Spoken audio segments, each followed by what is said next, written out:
Welcome back to What Are Noobs with General Disturbance. This is a T-10. It's a Tier 9 Russian heavy tank. It's located on the south spawn of Ensk and it's under the command of gritmaddness123. Now, what can I tell you about the T-10? Well, it's the last of the IS line.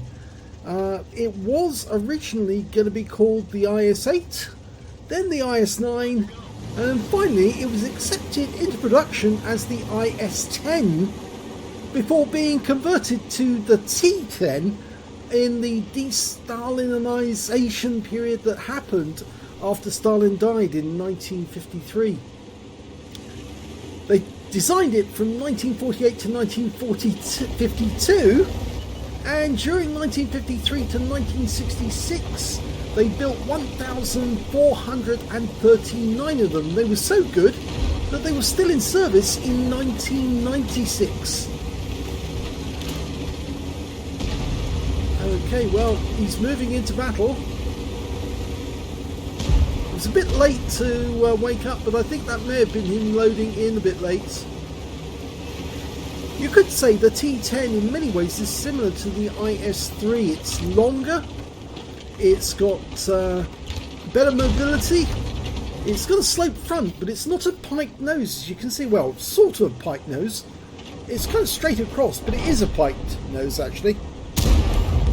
And it actually has more armour on the front of the vehicle than on the rear, which makes it a completely different design really to the IS-3. We missed his first shot where he actually did some damage on the Superconk, and I was waffling on. And he's actually competing for a shot on the enemy because there's so many tanks on Ensk. It can be a bit difficult to find a space where you can actually do some damage. It appears nobody's bothered to go to the field. But he gets another hit, this time on the T-55A. Well, it's a pity he wasn't loaded there, because he could have put a shot right into the side of an Object 704.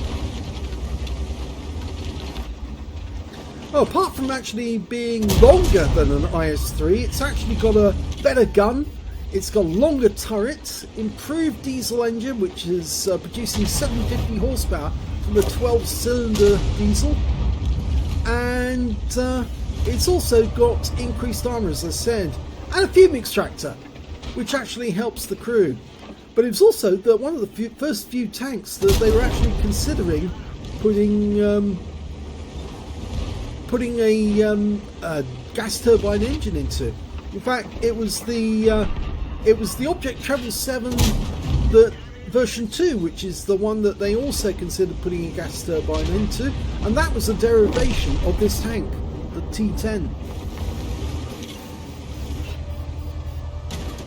Now, one of the things that's really good, apart from the sloped front, is it does have a gun with decent pen, decent damage and DPM. The Alpha is 440 and it's got penetration on the standard rounds of 258mm, and he's just blocked a shot there from a 704. 258mm with standard ammo. With the premium ammo, heat rounds, it'll go 340, and with the HE rounds, they'll go through 68mm of armour, and they do 530 Alpha. He's managed to rack up 2.3k of damage already, but he's only got the one kill so far.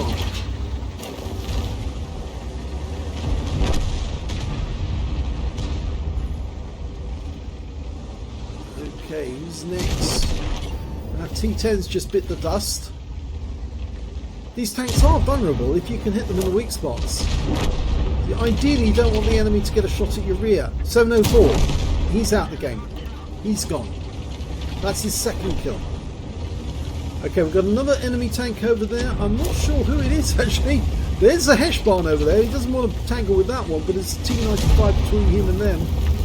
And it looks like the enemy tank that was over in that corner has already died, so I think he is going to go for the Heshbon. And he's working with the T-95. And there goes the Heshbon.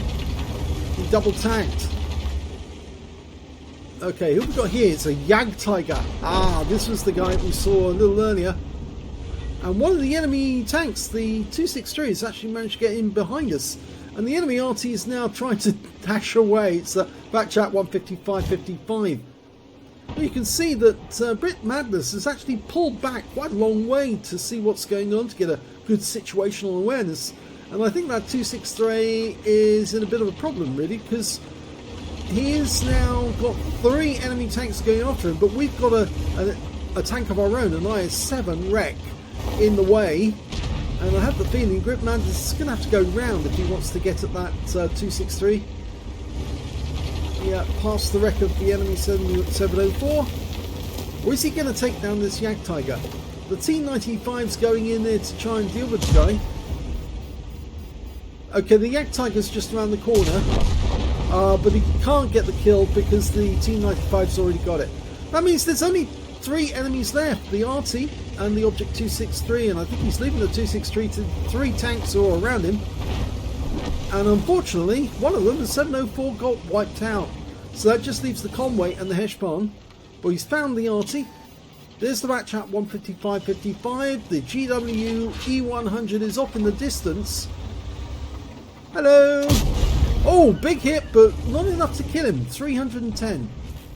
And he took her around there from the GW E100, who's not impressed, and says, go away, we don't want you. Whatever you're selling, we won't buy it. Fires through the wall, but doesn't kill the Batchat, who also fires in this direction and demolishes the house. Well, he's going to have to get closer if he wants to get kills. Suddenly these 2 Arty get a Pascucci so he can get both of them. He got one. Now, will the GW E100 fire at him in the meanwhile? Probably. I think he's had enough time. Well, he just fired, but he's actually fired at one of our teammates. He didn't get a fire at Grit Madness, and so I think Grit Madness has a chance of picking up a Pascucci's. Now, I don't think he's reloaded, but here you are. Oh, he fires one in, but doesn't get the kill, but he rams him to death and takes the victory that way. Nicely played. The T-10. Here's the end of battle results, and it was a first class tanker for gritmaddness123 in the T-10.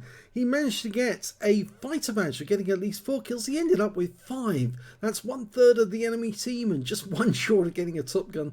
He got a Kamikaze medal by ramming that last Arty. He picked up 2 medals, not 1. He actually got the Kamikaze because the GW E100 is a tier 10 Arty and he's only tier 9. So he took out an enemy tank that was 1 tier higher than him by ramming him. And got a fire for effect for doing more damage than the hit points of his own vehicle. A Bruiser medal for getting at least 5 critical hits. He got 8 in total. And lastly, that Pascucci's as well for killing 2 enemy SPGs in the game. Let's have a look at team score and see where he stands. Well, when it came to damage, he wasn't the top. No, that went to the T-95. He got 4,494 hit points out of that game. The next high scorer was the Heshbon with 4,273, followed by the Super Conqueror on the enemy team with 3,822. But Grit Madness was 4th on damage with 3,762 hit points of damage, so it's a respectable score. When it came to kills though, he was top. He had 5 kills. 3 kills went to the T-95, 2 kills went to the Heshbon, and the Object 704 and GW E100 on the enemy team. When it came to base XP, he's right at the top. Yes, 1,240, 1,139 went to the T-95 and 1,057 went to the Heshbon, and those are the only 3 tanks to get over 1,000 base. Let's have a look at detail. He fired 13 shots in that game, got 12 direct hits and 10 penetrations, 1 splash on the enemy as well, 3,762 hit points, all of it done at close range. He received 2 hits from the enemy, 1 was a penetration, 1 was a non-penetration, and of course he did receive 1 hit by way of splash damage from the enemy Arty. 750 hit points of damage were blocked by armour, 1 enemy vehicle was spotted, 8 enemy vehicles were damaged, 5 were killed.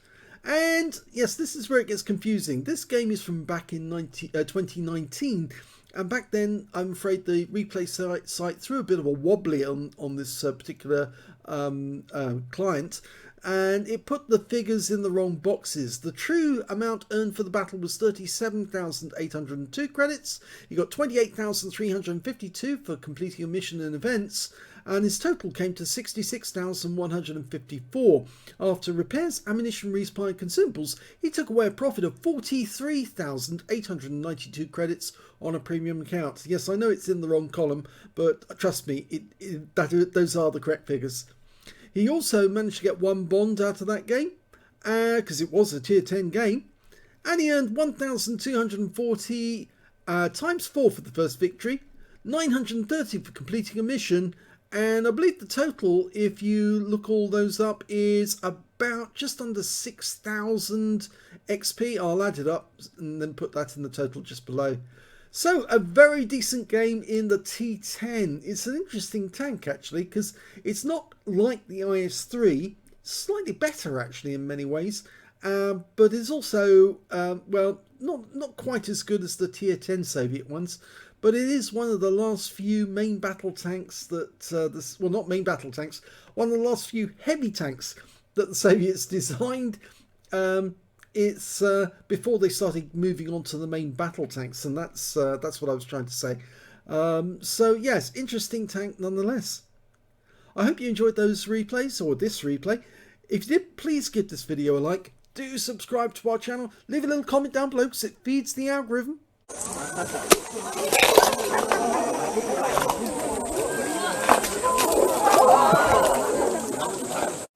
And thank you for watching.